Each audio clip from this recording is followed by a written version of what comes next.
우리가 출애굽기 2장 18절을 여러분들이 보시면은 그 모세의 장인 이름이 누구라고 그랬어요? 루엘이라고 그렇게 불렀죠. 그래서 루엘이라고 하는 이름은 하나님의 친구다라고 하는 그런 뜻을 갖고 있다 하는 것을 우리가 지난 시간에 얘기를 했습니다. 그러나 오늘 3장 1절의 말씀을 보면 장인의 이름을 누구라고 또 얘기하고 있습니까? 이드로. 그렇죠. 이드로라고 얘기를 하고 있어요. 그 이후에 이제 이드로라고 하는 이름이 대체적으로 많이 쓰이는 이름이 아닐까 생각을 합니다. 사실 모세의 장인의 이름은요, 이것 말고도 또 있어요. 사사기 4장 11절에 보면 그 모세의 장인의 이름을 호밥이라고 그렇게 다르게 표현을 해주기도 해요. 어떤 때는 루엘이라고 하는 게 하나님의 친구라는 이름 아니겠어요? 그러니까 보다 신학적인 이름입니다. 왜 이렇게 다르게 모세의 장인 이름들이 성경에 나오느냐 하면 그때의 그 어떤 시대적인 상황이 다르기 때문에 모세의 장인의 이름을 이렇게도 부르기도 하고 저렇게도 부르기도 하는 그런 경우들이 사실은 성경 이전에 그 구두로 이렇게 전승되어지는 과정 속에서 있었다라고 하는 것을 좀 얘기할 수 있지 않을까 생각해요. 그러나 중요한 것은 뭐냐면은 그 이름의 어떤 차이 또는 이름의 다름이라고 하는 게 중요한 것이 아니고 모세의 장인은 분명히 미디안의 제사장이었다라고 하는 것을 사실은 성경은 계속해서 우리들에게 말씀을 하고 있습니다. 그러니까 어떻게 보면 모세가 미디안으로 바로를 피해서 도망쳤는데 그런데 그 미디안에서 그죠? 제사장을 만나는 거예요. 그 양떼를 치다가 광야 서쪽으로 인도하여 하나님의 산 호렙에 이르렀다. 그렇게 얘기하고 있어요. 여기 광야 서쪽이라고 하는 게 잘못된 번역이다, 오역이다 이런 식으로도 얘기를 합니다. 이게 히브리 말로는 아하르라고 하는 말이에요. 전치사에 해당되는 말인데 어떤 뜻이냐면 뭐뭐 뒤에 또는 뭐뭐 끝에 뭐뭐 밖에 뭐 이런 뜻을 사실은 갖고 있는 언어거든요. 그러니까 서쪽이라고 하는 그런 의미보다는 사실은 어떠한 지경 밖으로라고 하는 그런 의미를 갖고 있어요. 그러니까 이드로의 양떼를 치면서 미디안 속에서 모세는 이쪽도 가보고 저쪽도 가보고 이리저리 사실은 목자로서의 역할을 충실하게 잘 감당했다는 거죠. 그러다가 어느 날 미디안 광야의 저 끝편 그 지경 밖으로 나갔다는 거예요. 모세가 그저 미디안이라고 하는 그 삶의 울타리 속에서만 살았더라면 어쩌면 하나님을 못 만날 수도 있어요. 그런데 오늘 성경을 통해서 보면 그 미디안이라고 하는 그 지경 밖에 그 너머까지 사실은 모세가 밖으로 나간 거죠. 예. 그러니까 우리 인간이 어떤 삶의 울타리를 치고 가다가 어떤 때는 이렇게 한 번쯤 밖으로 나갈 때가 있어요. 쳇바퀴처럼 돌고 있는 인생의 어떤 그 굴레를 한 번쯤은 좀 벗어나고 싶어요. 그래서 좀 다른 행동을 하죠. 또는 다른 곳으로 자신의 관심을 돌리기도 하고 또 발걸음을 옮겨놓기도 하죠. 네. 이제 그럴 때가 사실은요 굉장히 위기의 때이면서 동시에 기회의 때라고 그렇게 이야기를 할 수 있는 겁니다. 오늘 이 미디안의 목동으로 40년 동안 살다가 마침 저 미디안 광야 밖으로 나갔어요. 아무도 없는 곳이죠. 누구도 나를 보호해 줄 수 없는 바로 그 바깥으로 모세가 나가면서 거기서 마침 하나님의 부르심을 받게 되고 그리고 하나님을 만나게 되는 사건이 일어나게 된다라고 하는 거죠. 야훼의 사자를 그죠? 떨기나무 불꽃 속에서 이제 만나게 되는 겁니다. 그게 이제 1절의 내용이 아닐까라는 생각을 해봐요. 그런데 이제 중요한 것은 이거예요. 그 1절 하반절에 보면 그래서 이제 나가봤는데 그런데 그 나갔는데 하나님의 산 호렙에 이르렀다는 거예요. 하나님의 산 호렙이 사실은 미디안의 울타리 속에 갇혀서는 보지 못하는 거죠. 그죠? 만나지 못하는 그런 산이었어요. 알지도 못하는 산이었어요. 그런데 이 미디안의 울타리를 넘어서고 그 지경을 넘어섰을 때 비로소 뭐를 발견하냐면, 아, 하나님의 산이 있구나. 그게 원래는 호렙이라고 하는 산인데, 그런데 오늘 출애굽기 3장 1절에 보면 그것을 하나님의 산이라고 얘기하고 있는 이 내용을 한 번쯤 우리가 분석해 볼 필요가 있는 거예요. 예. 그래요. 우리가 잘 알고 있는 지식과 그리고 어떤 정보는요, 하나님을 알도록 하는 데 있어서 어쩌면 장벽이 될 수가 있어요. 삶의 어떤 쳇바퀴 속에서는 하나님의 뜻과 하나님의 어떤 놀라운 그런 경륜을 우리가 체험하기 힘들 때가 많단 말이에요. 네. 지금 이 모세도 만약에 이 미디안 광야에서 그냥 목자로만 익숙한 대로 살았더라면 어쩌면 하나님의 부르심을 받지 못할 수도 있어요. 그러나 오늘 이 모세는 모험을 한 겁니다. 네. 뛰쳐나간 거예요. 우리가 창세기에 보면 믿음의 조상 아브라함이, 그죠? 갈대아 우르로 출발해가지고 하란으로 왔다가 그래가지고 하란에서 하나님의 부르심을 받잖아요. 그때 하나님이 아브라함에게 뭐라고 얘기합니까? 내 본토 친척 아비의 집을 떠나라는 거예요. 내 고향을 떠나라는 거예요. 네가 지금까지, 예? 그죠?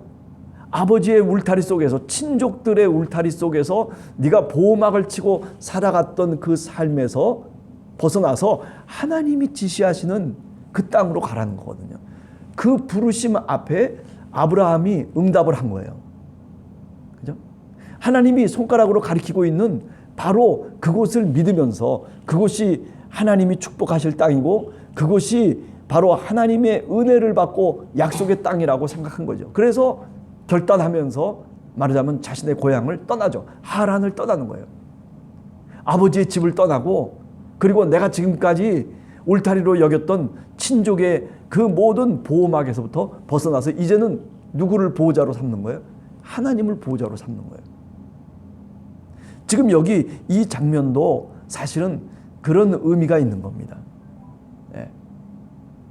그러니까 미디안이라고 하는 장인의 울타리 속에서 양떼도 치고 그리고 40년 동안 이렇게 저렇게 아이도 낳으면서 살아왔잖아요. 사실 익숙하거든요. 이게 모세의 보호막이에요. 그렇잖아요. 그래서 저기 저 애굽에서 사람을 죽이고 왔음에도 불구하고 바로가, 예? 모세를 찾지 못하는 거예요. 뭐 안 찾으려고 그랬겠어요? 예. 미디안의 제사장이었던 바로 장인 이드로가 사실은 모세를 보호하고 있었던 거죠. 그리고 그 딸과 더불어서 결혼을 하고 거기서 자손들을 낳고 그리고 그 속에서 생활을 하고 있는 바로 이 터전이 뭐냐면 모세의 삶의 자리거든요. 그런데 오늘 이 광야 서쪽, 광야 저 너머 지경까지 뛰쳐나가서, 그래서 하나님이 부르시는 거예요. 일로 오라는 거죠. 네 울타리, 지금까지 이드로의 울타리 속에서 살아갔던 그 보호막을 떨쳐버리고 이제 하나님 나에게로 오라는 거예요. 나는 스스로 있는 자니 내가 부르는 그 부름에 응답하라는 거죠. 아니 어쩌면 그런 영감 속에서, 그런 섭리 속에서 지금 이 모세가 하나님의 산에, 그 호렙이라고 하는 그 하나님의 산에 이르게 됐다라고 하는 그런 내용을 우리가 한 번쯤 더 생각해 봐야 되는 거죠. 그러니까 하나님이 부르셨다라고 하는 거죠. 하나님이 그를 끄집어내셔서 이제는 그 보호막이 아니라 이제는 하나님만 믿고 살아갈 수 있도록 지금 모세를 불러내고 있는 거죠. 사실은요. 그게 뭡니까? 바로 크로노스의 시간이 아니라 지난 시간에도 얘기한 것처럼 카이로스의 시간이 다가오는 거예요. 하나님의 부르심의 시간, 하나님이 내 삶의 주인이 되는 시간, 그죠? 하나님이 나를 구원하시고 내가 지금까지 인간적인 내 삶의 울타리를 치고 그것을 보호막으로 삼고 살아갔던 그 삶에서 벗어나서 이제는 하나님이 내 보호자가 되고 하나님이 내 주님이 되시는 바로 그 구원의 시간, 그게 바로 뭐예요? 그게 바로 카이로스의 시간이 드디어 모세에게 다가왔다라고 하는 거죠. 네. 오늘 여러분 우리가 연말을 향해서 지금 가고 있잖아요. 사실은 달력에서 1월부터 시작해서 지금까지 크로노스의 시간이 쭉 흘러오고 있어요. 그러나 그 크로노스의 시간은 지금 12월 이제 막바지를 향해서, 한 해의 막바지를 향해서 지금 치닫고 있거든요. 그거는 우리가 측정할 수 있는 크로노스의 시간이에요. 세상의 시간이고 보편적인 시간이고 측정될 수 있는 시간이고 그것은 내가 익숙한 시간이죠. 그러나 그 크로노스의 시간이 겉으로는 흘러가고 있을지 모르지만 그러나 그 밑에서의 물줄기는 뭐냐면 카이로스라고 하는 시간이 흘러가고 있는 거예요. 하나님이 나를 움직여가는 시간. 하나님이 나를 부르시기도 하시고 하나님이 나에게 사명을 주시기도 하시고 하나님이 내 삶의 보호막을 무너뜨리고 그리고 하나님이 지시하시는 믿음의 삶을 살아가도록 하는 바로 그런 시간, 그 구원의 시간, 그 믿음의 시간, 그게 바로 카이로스 아니겠어요? 저는 오늘 이 새벽에 다시 여러분과 함께 생각을 하는 겁니다. 나는 1년을 살아오면서 과연 그 카이로스를 얼마나 경험하면서 내가 올 1년을 살아왔는가? 내가 1년 동안 365일 동안 내가 이렇게 살아왔습니다. 내가 이렇게 했습니다. 나는 이런 보호막 속에서 내가 내 삶의 자리 속에서 내가 살았습니다라고 하는 게 중요한 게 아니에요. 365일 동안에 나는 그 365일이라고 하는 크로노스의 강이 흘러가고 있는 그 강의 밑줄기 속에 카이로스라고 하는 하나님의 시간을 얼마나 경험하면서 그러면서 나는 여기까지 살아왔나. 다시 말하면 나에게 어떤 신앙의 경험이 있느냐는 거예요. 여러분들 어떻게 내 삶 속에서 하나님이 이렇게 1년 동안 365일 동안 살아오면서 하나님이 내 시간을 무너뜨리시고 하나님의 시간으로 만드신 바로 그 신앙의 간증이 우리들 모두에게 필요한 거예요. 그것은 우리 한 사람 한 사람뿐만 아니라 우리의 교회도 마찬가지예요. 하나님이 어떻게 역사하셨는가? 우리 스스로 말할 수 있고 우리 스스로 대답할 수 있고 우리 스스로 그렇게 이야기를 써나가는 것, 그것이 바로 뭐냐면 카이로스의 이야기들이죠. 네. 벌써 시간이 다 됐어요. 네. 오늘은 출애굽기 3장 1절 갖고서 여러 이야기를 한번 해보았습니다. 결론적으로 그렇습니다. 모세도 믿음의 조상 아브라함처럼 하나님의 부르심을 받습니다. 그러나 그 부르심은 그죠? 이드로라고 하는 미디안의 제사장의 보호막에서 살았던 40년, 그것을 떨쳐버리지 않으면 하나님의 그 부르심에 응답할 수가 없었던 것이죠. 지금 오늘 3장 1절의 내용은 뭐냐면 바로 그 이드로를 통해서 지금까지 40년 동안 살아왔던 그죠? 그 모세의 울타리를 이제 벗어버리고 하나님이 지시하시고 하나님이 명령하시고 하나님이 말씀하시는 그 하나님의 음성을 듣는 믿음의 삶으로 지금 모세가 응답하고 있는 장면이라고 얘기할 수 있죠. 그래서 그 너머에 있는 하나님의 산, 지금까지 산이 한두 개겠어요? 수많은 산들을 거치면서 양떼를 치는 목자로서 살아왔음에도 불구하고, 그러나 그 산이 지금까지 높고 낮은 그 많은 경험했던 산이 중요한 게 아니에요. 중요한 것은 뭐냐면 하나님의 산에 이르러야 되는 거예요. 그것은 믿음의 산이고 그것은 하나님이 지시하시는 산이고 그것은 바로 우리의 신발을 벗어야 되는 바로 그런 산인 거죠. 신학적으로 얘기하면 그거는 우리가 살아가면서 기도의 산일 수도 있고 말씀의 산일 수도 있고 그것은 우리의 믿음의 산, 신앙의 산일 수도 있어요. 그죠? 올 한 해를 살아오면서 365일 동안 우리는 어떻게 하나님의 산에 도달할 수 있었는지, 아니 하나님의 산을 여러분들이 365일을 살아오면서 어떻게 발견했는지. 아니, 어떤 사람은 한 번도 발견하지 못한 사람도 있을 거예요. 왜 그렇습니까? 그죠? 자신이 살았던 그 삶의 지경을 벗어나지 않기 때문에 믿음으로 말하자면 모험을 했어야 되는데, 신앙의 모험을, 하나님을 만나는, 하나님과 더불어서 살아가는 삶의 모험을 했어야 되는데, 그런데 사람들은 그 모험을 즐겨하지 않아요.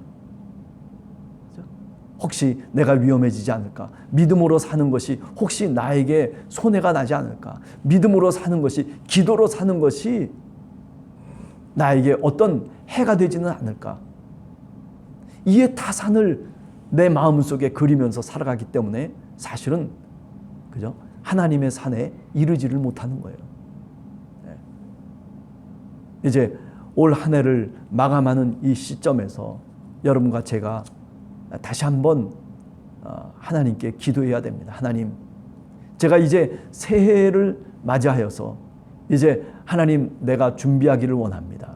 기도로 준비하고 믿음으로 준비하고 내 삶의 계획을 하나님께 맡기면서 살아갈 수 있는 그런 신앙인으로서의 삶을 살아갈 수 있도록 하나님께 기도할 수 있는 그런 여러분과 제가 되기를 간절히 원합니다. 같이 기도하겠습니다.